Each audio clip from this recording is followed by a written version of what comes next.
bringing Peter from the WRC. And I'm a big, huge rally fan, Peter. I grew up watching Ari Vatanen and the Peugeot the 205 T16. That was the poster in my bedroom. So I love rally. Thank you very much for being with us. So Marshall, stay with us one more second, and then Lawrence will let you take over. Well, thank you very much. Well, Peter Toole, thank you for joining us. It's basically, it's 2 weeks since the final round of the 2021 World Rally Championship. If my sums are correct, it's 50 days before we start 2022 in the Monte Carlo Rally, 40 days before the actual pre-season presentation. So it's been an extremely busy pre-season for you already for reasons we'll go on to in a couple of minutes. But first of all, for fans over here, for US race fans, just give us a little take on what makes the World Rally Championship such a unique motorsports proposition and such an unmissable motorsport, basically.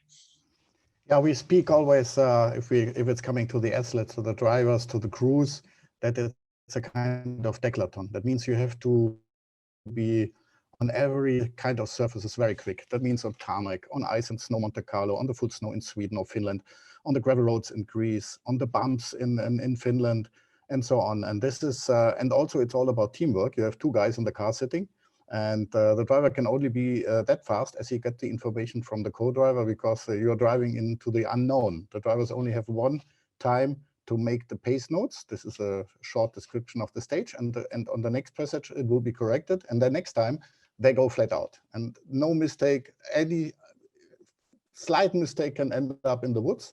Luckily the cars are super safe. And this adds up to a really fantastic fight and a spectacular event. And we just had the finale in Monza, which is an iconic racetrack. And around Monza, there are nice mountain stages as well. And we just got it until the finish. And then the champion was crowned after a 13-round fantastic World Rally Championship. Now, 2022, fast approaching. Monte Carlo, the first event, the traditional kickoff in late January. It would be fair to say that the 2022 season for the top level of the WRC is going to be a transformational season. So if you can give us a little bit of an insight into the changes that are happening and also the reason as well behind those changes. Yeah, the change is dramatic. That means the cars will be on the starting line in Monte Carlo, have nothing to do with the cars which were used now, successfully used since 2017. Because the cars will be equipped with the plug-in hybrid, they will all have sustainable fuel, and there's a clear reason for that. The Motorsport is a part of the attempt of FIA, the International Motorsport Organization, to be carbon neutral, and in the meantime, it's our challenge to reduce our CO2 footprint as much as possible. This is on the environmental side. It's very important also for the sponsor, for the factory teams which are participating, for the manufacturers, and so on. And on the other hand, we are like a testing bench for new technologies. Okay, some must say hybrid is nothing new. Yes, true. Plug-in hybrid is also not new. I agree. But never ever in the history, this system will be tested to all the conditions I have described, and all the learnings from this new technology will help a lot, because I know from the factory teams that their engineers are also connected to the normal from the R&D departments of the mass manufacturers, and so there is valuable input to give. And we also will show that this technology can be very sexy, because we will have spectacular and quick cars. Because that's the thing. This is sustainability, but sustainability with spectacle. The starting point being that we don't just have the same conventional power from last year, but we have the hybrid boost. Just talk us a little bit about how the system works, and also, you know, the fact that we are going to get probably the most powerful rally cars since Group B in the mid-1980s. The spectacle is definitely taken care of, I think. Yes, I agree. What means in kind of powerful and spectacular. But there's a big change. These cars will be the safest ever built, because the whole structure of the cars is new. There is a new tubular frame in, and FIA did, together with the manufacturers, a tremendous job to make it safe, because The fun is then there if you don't have to fear all the time that there will be something happen if somebody leaves the road, which happens from time to time at rallying. Yeah, coming back to the new cars, yes, they will be spectacular. They will have an add-on of 100 kilowatts. That means they will accelerate at the start of a special stage with an additional... By the way, Peter, for Yep. in American units, that's about 130 horsepower, I believe. 134. Sorry for that. That's okay. So let's say it's nearly 1/3 more than the standard configuration. So the cars will be really accelerating like rockets from the starting line, and there will be 3 modes. First of all, this starting mode when you get the full power of both worlds. Then there will be the chance to run fully electric. We want to have this in the city areas, and this will be also identified in the road book. This will be the EV zones, and then we have a stage mode, and there. It's on one hand very clear because the drivers can define 3 mappings they can use. So it's not about just putting the pedal to the metal. A driver has an influence when he gets this power and also how he can regenerate the power. And now we are coming to the story the Motorsport has to tell to the standard production cars and to average customer. We believe that the plug-in hybrid system is something which will be also a system for the future. But a customer has to make use of it. They have to charge. Then you can see you have additional power. You have a regeneration. And at the end, you have a very sustainable car. It only works if you charge the car. And some customers, okay, they just buy the car for tax reasons, whatever, and then the cable remains untouched in the boot. This is nothing what we like to see in the future. But if people see actively in the service park, the cars will be charged all the time. We will make visual in our fantastic All Life Plus program we have from WRC, a promoter, that everybody can feel and see when the car is boosting, when the car is regaining energy and so on. So it will be really fascinating to see how this technology works in terms of efficiency and in terms of spectacular competition. Now, thinking about the drivers, obviously, Peter, you as a former co-driver, you know, you're used to sort of the roller coaster ride while doing serious puzzles. But for the drivers, I think back to something Fernando Alonso said a few years ago about hybrid Formula One cars and saying that at times he felt more like an airline pilot than a Formula One driver in terms of cockpit management. How much work, how much sort of extra thinking are the drivers going to have to go through with these Rally 1 hybrid cars? Yeah, in terms of regulation, there was the attempt from the very start to keep it as simple and as easy as possible, because we don't want to have a video game, you know, we don't want to have, let's say, a push to pass button, all these artificial things, which maybe make sense on some racing formats. I don't say that it's bad, yeah? But on rallying, it's about the feeling and the attitude and the driving style of the driver. So it's totally individual. That means it's not about pushing buttons. By the way, the driver can't. There is no button to push. Yeah? Right. There is a strategy which is defined, which was tested, and live with it and makes the most of it on the stage. So that means he's not a passenger. He can really influence. For example, you are braking into a corner. How are you braking into the corner? How you use the engine to regen the energy? Then you have more power on the next corner. Also left,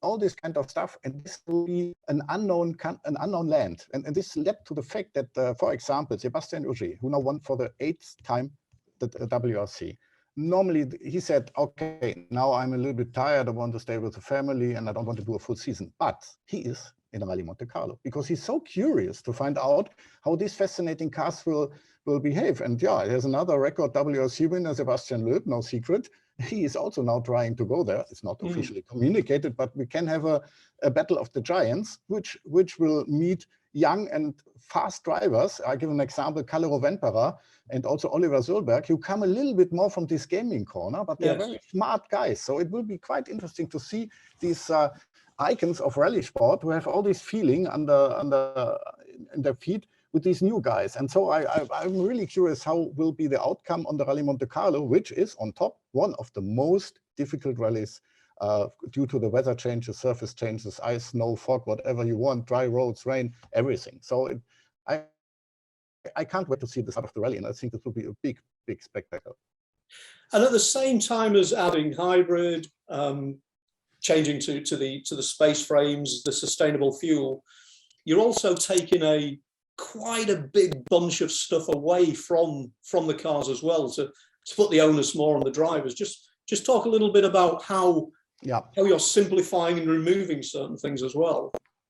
Yeah, some drivers didn't like it so much, because I must that the 2017 generation cars has been really fantastic, very nice to drive, and I fully understand that some drivers are not happy that we take some of these benefits away. We will have less aero, wings will be smaller. We will have a 5-speed gearbox, which is nearly a mass production part, which is also in the WRC2. We will have a normal gear changer that will be nice for us because we have these inboard cameras. So the drivers will have to work physically much more in the cars, and the wheel travel is also reduced. And the target was not to get the cost up and we've got a frozen Peter. Money on the table.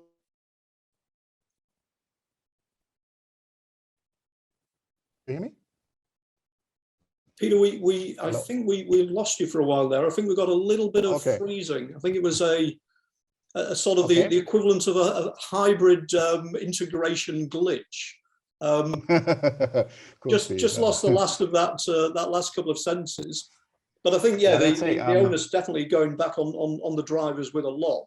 Now, the manufacturers, 3 manufacturers with Hyundai, Toyota, M Sport, Ford, where you've got a commitment now for 3 years with the new rules and with the new face of rallying.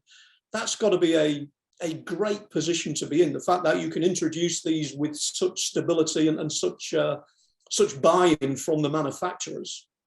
Yeah, this is for us a really strong commitment from the manufacturers, and it's, I think, the first time that we have a commitment for three ongoing years. And they all believe in the technology. For Ford, it was a very big point to continue in the championship. Toyota is a pioneer of hybrid. They have all kinds of drivetrains. Hyundai is same. So it's good that these 3 manufacturers are not only fully committed to the sport, they are also, in terms of innovation and sustainability, they are really creating lighthouses in the car industry as well. So this is good to have 3 strong committed partners, but nevertheless, we also strongly hope that for other manufacturers, and I look a little bit in direction also versus Asia, it could be interested to come as well, because now we have these hybrid components are standard. That means in terms of development, you just add the car, which is in any way a little bit limited, so the costs are also on this side reasonable. And as we are now proving that our media data and the return on invest on the WRC, which is the second most important championship in the world, apart of Formula One, it's a good value for money. So we are quite confident, and we're looking forward to a good future with these 3 manufacturers, and maybe 1 or 2 more to come. And as you say, that value for money, as a kid growing up with rallying, I love to see the privateers diving in there. I love to go out into the Yorkshire forest and see Jimmy McRae and Russell Brooks mixing it with the factory Audis and etc. How is Rally One and the new cars, how does that fit with privateers, with a price point and a profile that will actually make it compatible with bringing privateers back into the top level of the WRC? Yeah, you just mentioned some famous names, but at this time the Group B cars were also far away from being cheap. So it was in any way an invest. But I learned from Malcolm Wilson that he has a lot of people interested in getting involved in the top level in the Rally 1 category, to rent a car, to buy a car, and so on. And I think Hyundai also is open to customers. But first of all, I think the manufacturers, which have an average of 4 to 5 entries per rally, they are now fully focused to get it going. But don't forget that our focus on the privateers and on our customer sports is very big. We have these fabulous Rally 2 generation cars. By the way, there's also a Skoda running in the RIA, as far as I know, winning rallies from time to time, or getting champion last year, if I got it right. That's correct. Yeah, and this shows how attractive those cars are. And we have rallies when we have an average of 40 to 50 entries in this category. And these cars will also run in the future with sustainable fuel, not with hybrid, but sustainable fuel, which makes it also attractive for them to go to their sponsors and say, listen, I'm going on full sustainable fuel, and this is also something for the future. Plus, we have a kind of, not we, the FIA, the sporting authority, they have built up a famous rally pyramid where you can start from a front-wheel drive Fiesta, for example, into a 4x4 Rally 2 car, into the Rally 3 car, into the Rally 2, and then and we also promoting the European one. So we can really make a, let's say, a kind of ladder to success. And this is important. We should not always talk about the big cars in the top category. We should always focus on the customer sports. Well, Peter, that's a very good point. And maybe as a crude analogy, if we look at NASCAR, where NASCAR has the Cup Series, it has the Xfinity Series, yeah, it has the Truck Series, but NASCAR also has the ARCA Series there as an alternative feeder series. I guess that's kind of, as I say, a crude analogy, but looking at how you are working now with the European Rally Championship as well, and giving people destinations and giving people routes to the top, but sort of from different directions and through different routes, basically. Yeah, if we just let's talk a little bit about money. So if you want to enter in a proper competitive car, for example, in the European Rally Championship, you get a more than 220 something horsepower front wheel drive Rally 4 car, which is, for example, Ford Fiesta, which could be a Peugeot 208, which could be an Opel Corsa. So we have at the moment 4 to 5 brands, the Renaults, and this is a nice competitive sport, and you can prove your talent in the European one. And as a next step, there's already a category called Rally 3, which is currently a Ford Fiesta, who has 235 horsepower, 4x4. The car is around 100,000 euro, very reliable. Just had its maiden season this year, and up to follow more next year, when it will be the basis car for the Arrive and Drive Junior WRC. And then we have the famous Rally 2 category, which has sold about 1,200 something worldwide, and every national championship nearly is run with these cars, which cost around 200. But the thing is that they really bring a good value for money. They're really quite quick. Mm-hmm. So sometimes we look on special stage times of the former Group A cars, they beat them by far. And these were cars who were really, really expensive. So there's a good development in rallying at the moment. It's transparent. A good driver can prove his talent. And look at young guys like Kalle Rovanperä, who was just coming, okay, with the help of the daddy for sure, but he made it on his own. Or Oliver, they're just growing up. Or we have other drivers like Adrien Formeau, who grew up in the French Tarmac Championship and also coming to the rallying. So there is a really, let's say, so much to come and to see. So we'll be really interested. So 2022, obviously major challenges in 2020, like every major international motorsport series with COVID. You got a calendar, you got a championship. 2021 managed to reintroduce Kenya, a new version of the Safari Rally. 2022, no return yet to events in the Americas. So we don't see Mexico, we don't see Argentina. But I just wanted to talk to you about bigger picture, you know, our market, the WRC, and whether, how much America means, you know, as a market, future otherwise, to the WRC, and also how that calendar, in terms of, say, events like Mexico and Argentina, may sort of move forward beyond what could be another transitional year in 2022.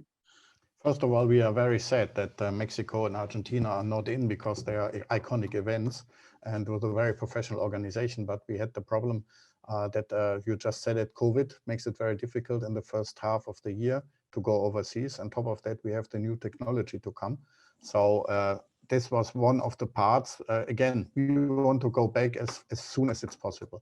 On the other hand, as you said, yes, the Americas are fully interesting for us, and especially the US. The Olympus Rally was in 1986 with the Group B cars, first time, and it ran 3 years. And it was a nice rally with fantastic competition in the woods. But we think for our second attempt, we have so much more to give. So our plan is to come very soon to US. We are very much fighting for it. We have some encouraging talks. We have some interesting proposals for events. And this is something for us which has a high priority, because we think we have to go there. But again, we will not forget Mexico and Argentina, because generally, we had last year a COVID-driven calendar, but we are proud that we had these 12 events, which went very well with Kenya in. Japan was planned, but Japan is a special story after the Olympic Games, so it could not work. Next year, we will add on New Zealand and again Japan, and we have Kenya. And furthermore, we think that we will, let's say, we will have more international events to come, but we have to be conservative in terms of COVID. Nobody can hear that anymore, but it's a matter of fact. So we are hoping that after, let's say, step by step growing and getting again more overseas than we are at the moment, we have a lot of European events, and therefore we are happy that we have the European Championship, because some of them can rotate European, which allows us to have more events than overseas. Well, Peter, that is extremely exciting news, listening to your talk about future events over here and in the Americas as a whole. Meanwhile, what we've got is a fan base for the WRC in America. Which here from the podium, a question from... Oh, sorry, Peter. Yeah, no, you were interrupted. Again, say it again. No, I was saying that that's exciting news about America. But for the meantime, yeah, understood. WRC fans in the USA, the WRC has been an early adopter and has really sort of fine-tuned the virtual experience, the immersive virtual experience. Just tell us a little bit about how you connect with audiences that don't, for instance, see WRC in the flesh, as it were, and things like WRC Plus, basically how you get that connectivity with audiences and with a fan base. Yes, we have, as I already mentioned, the WRC Plus all live format. So you can, a rally fan can really, from the very start, from the shakedown until the podium ceremony, eye-witnessing the action. And we achieve that. We have inboard cameras, several angles. We have helicopter aerial view, we have cameras on the stage, and we have a service park and background stories we deliver from the start, from the early morning till the evening. And also in between recaps, we are also providing this service to TV broadcasters worldwide. So there is a really huge coverage, and this is a service, you cannot miss any moment. So you are, because we have inboard cameras with a remote function. That means if there is an accident or an incident, we got this signal maybe a little bit later, so you can remotely access to this material, and we have a very good crews catching the pictures, and this makes the sport so dramatic. For example, there was the innovation is the power stage, where you can generate extra points, and this is something you can see, you can watch who is winning that stage, and then you have immediately the result. Because our problem, let's say the challenge is that compared to NASCAR, when you see every corner and you see car by car race, we don't have that. We are in a lonely forest sometimes. So we have to transport the sport to the screen, and this works very well. So, and therefore, I think we have let's say, a very fascinating tool we are working with, which is also great value for the manufacturers and also for the sponsors. And this is something we are also now transferring to the European Rally Championship. And this is something we can make rallying more transparent, more fascinating. Well, Peter, looking ahead then to 2022, we've obviously taken 25 minutes of your preparation time for 2022, so we may have put you on the back foot somewhat, but what for you constitutes a successful 2022 season? I say, with it being such a transformational season at the top level. I expect from the very start a fierce competition, and I expect fascinating challenge for sure. It's everything is new. But I know how professional the teams are working. And I just got a feedback from Andrea Adamo, the team principal of Hyundai, who was, let's say, had some concerns, which is normal being an engineer. But they are working really like hell. They are made for some weeks ago an endurance test in Italy when they're simulating a rally. And it's really nice to see rally people not complaining, they're just working. And if the flexibility you have on a rally and the way you can you are facing the challenges, I think it's a little bit similar to the NASCAR family. These are also a lot of teams which are family based and guys who are in motorsport and you cannot do this sport without having the passion. And this is I think we are quite similar. Our guys are foot grounded and have a big heart and the passion, and this drives the championship. So I don't expect a boring transition year. I expect the maximum casino and the maximum action and challenge next year. So I'm really looking forward to that, and I'm confident that the cars will work. I'm totally sure. And I tell you what, as well, one thing as well, I've noticed a couple of drivers, maybe a couple of months ago even, were still maybe doubters over Rally 1. We're definitely now the guys that have experienced the cars, have got into that sort of full build-up mode, tested full swing. We seem to now have drivers who are really into the idea of what they're going to have as equipment and as the challenge in 2022. Yes, I fully understand that they are sad, because these 217 cars were really fantastic rally cars, spectacular, fast, nice to drive, and let's say, you can say, why don't we go on? And then the answer is very clear, because the time is moving. So we cannot go on with just normal ICE combustion engines. We have to make this move. And this move was done in a very smart way. So we will have good cars. We have fantastic, fascinating cars, and we have sustainable cars. By the way, I got a question, if I may answer. Oh, yes, please. From Don Taylor, who was asking about the fuel compared to what Ross Braun said and corn-based ethanol. I'm not so deep into this chemistry, but I can tell you that there are two pillars: biofuels, second generation, which are coming from waste, fully waste. So no food, no nothing. It's biomass food stock from waste. And through electrolysis, it will be furnished by renewable energy. Then we have carbon capture and water electrolysis. And it leads to the e-fuels. And this is mixed together. And at the end, we will have the WRC fuel 2022, which is fully renewable and which is fully sustainable. And this is the way it works. So corn-based, I don't know, but it's definitely biomass food stock waste. Because there were a lot of attempts in the past, and this is something very important. This is really a revolution. Also takes some extra work to the teams, for sure. They have to adapt the mapping of the engines and everything, so it's not so easy. But when it works, and it will work, then we will again have proven that we are in the industry able to develop technologies, fuels for the future, because sports car brands who doesn't want to go to full ICE, to full electric, and still keep their ICE, there's no other way, because the time is moving, and that's the way it is. There was another question. I just see whether there will be a UK round in 2022. I can only say it's not yet fixed, but we are working on everything and to have an event. But it's TBC at the moment, not decided. For some reasons, we always like to do rallying in the UK, and there are many options. So allow a bit of time, and we will know. Well, I know there are a few people in Northern Ireland keeping their fingers crossed on 2022 dates, and I'm with them on that. So, Peter, thank you very much for your time. As I say, my pleasure. Ridiculously busy off season for you with what's coming in 2022, but some fascinating insight on what's in store for the World Rally Championship. For sure. Yeah, we're looking. As I said, we're looking forward, and I was just jumping into the session you had before with this NASCAR team, and I must say I love this sport too. I have some model cars at home. I really like it. The show and the action is great. The drivers are strong personalities, so we also can learn a lot from US in terms of, let's say, fan activation and so on. So it's always good to have a broader view.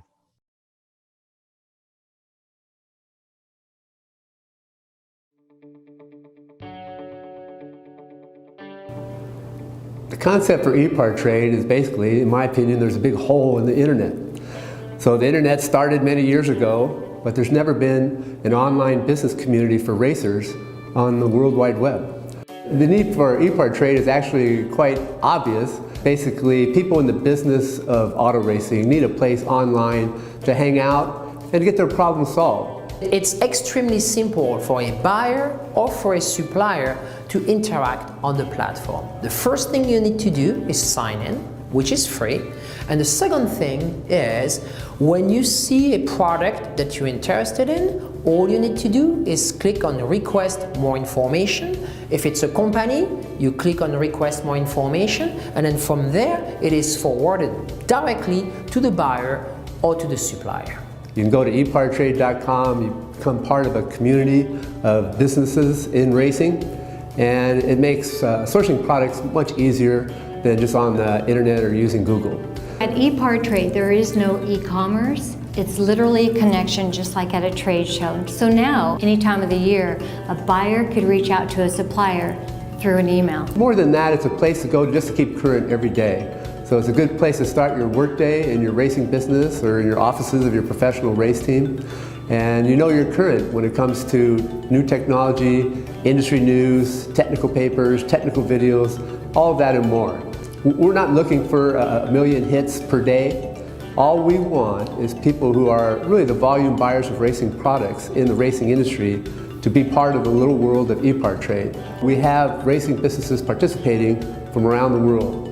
So you get suppliers from around the world, you get buyers from around the world. ePartTrade really eliminates having to travel, closing down your shop. Now you have a place to showcase globally your racing product and technology.